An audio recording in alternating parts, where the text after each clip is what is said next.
عربوں میں عموماً یہ معاملہ تھا کہ اگر آپ کسی ایک شخص کو قتل کر دیں تو اس کا مطلب ہے کہ آپ نے ایک ایسا لمبا سلسلہ چھیڑ دیا ہے جو نسل در نسل چلتا رہتا تھا اور سینکڑوں لوگ یوں مر جاتے تھے۔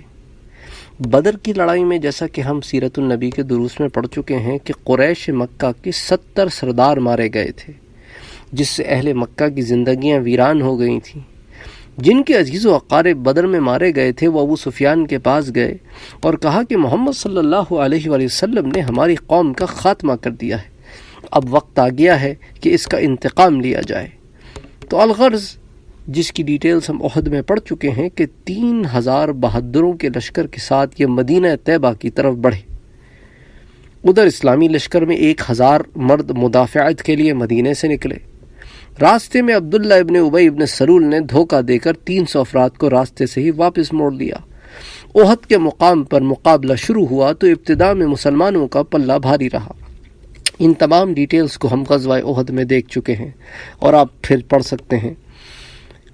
اب یہاں پر ایک اقتصادی غلطی ہوئی جس کی وجہ سے ادھر کفار مکہ جو تھا ان کا پلڑا بھاری ہو گیا، اور جو ہے دشمنوں نے پھر حضور اکرم صلی اللہ علیہ وآلہ وسلم پر پتھر برسانے شروع کر دیے۔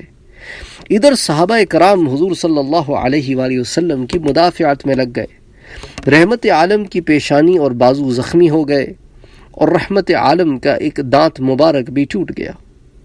حضور اکرم صلی اللہ علیہ وآلہ وسلم کی یہ حالت جب ایک بہادر خاتون ام عمارہ نے دیکھی تو مجاہدوں کو پانی پلانے والا مشکیزہ پھینک کر تلوار اٹھا لی اور ڈھال اٹھا لی اور حضور کے پاس پہنچ کر سینہ سپر ہو گئیں۔ حضرت عمارہ رضی اللہ تعالی عنہ دشمنوں کی طرف سے آنے والے ہر آدمی کو روکتی اور بہت بہادری سے مقابلہ کرتی۔ اسی دوران میں ایک بدبخت بڑی تیزی کے ساتھ ان کی طرف بڑھا اور تلوار کا پورے زور سے وار کیا۔ حضرت ام عمارہ جو ہے وہ بڑی ہمت والی خاتون تھی، انہوں نے بڑی ہمت کے ساتھ اس کی جو وار تھا اس کو ڈھال پر روکا، پھر خود ایسا وار کیا کہ سوار اور گھوڑا دونوں گر پڑے۔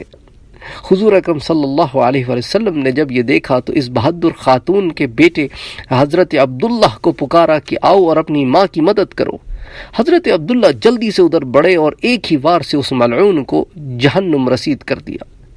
اسی اثناء میں ایک اور کافر عبداللہ کے طرف لپکا اور اس کافر نے حضرت عبداللہ کے بازو کو زخمی کر دیا اور زخمی کرتا ہوا آگے نکل گیا۔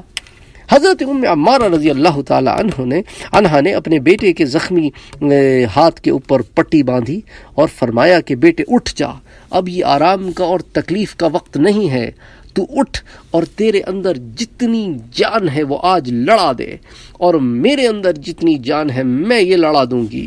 آج اللہ کے رسول صلی اللہ علیہ وآلہ وسلم کی ہم نے حفاظت کرنی ہے اور آخری دم تک حفاظت کرنی ہے۔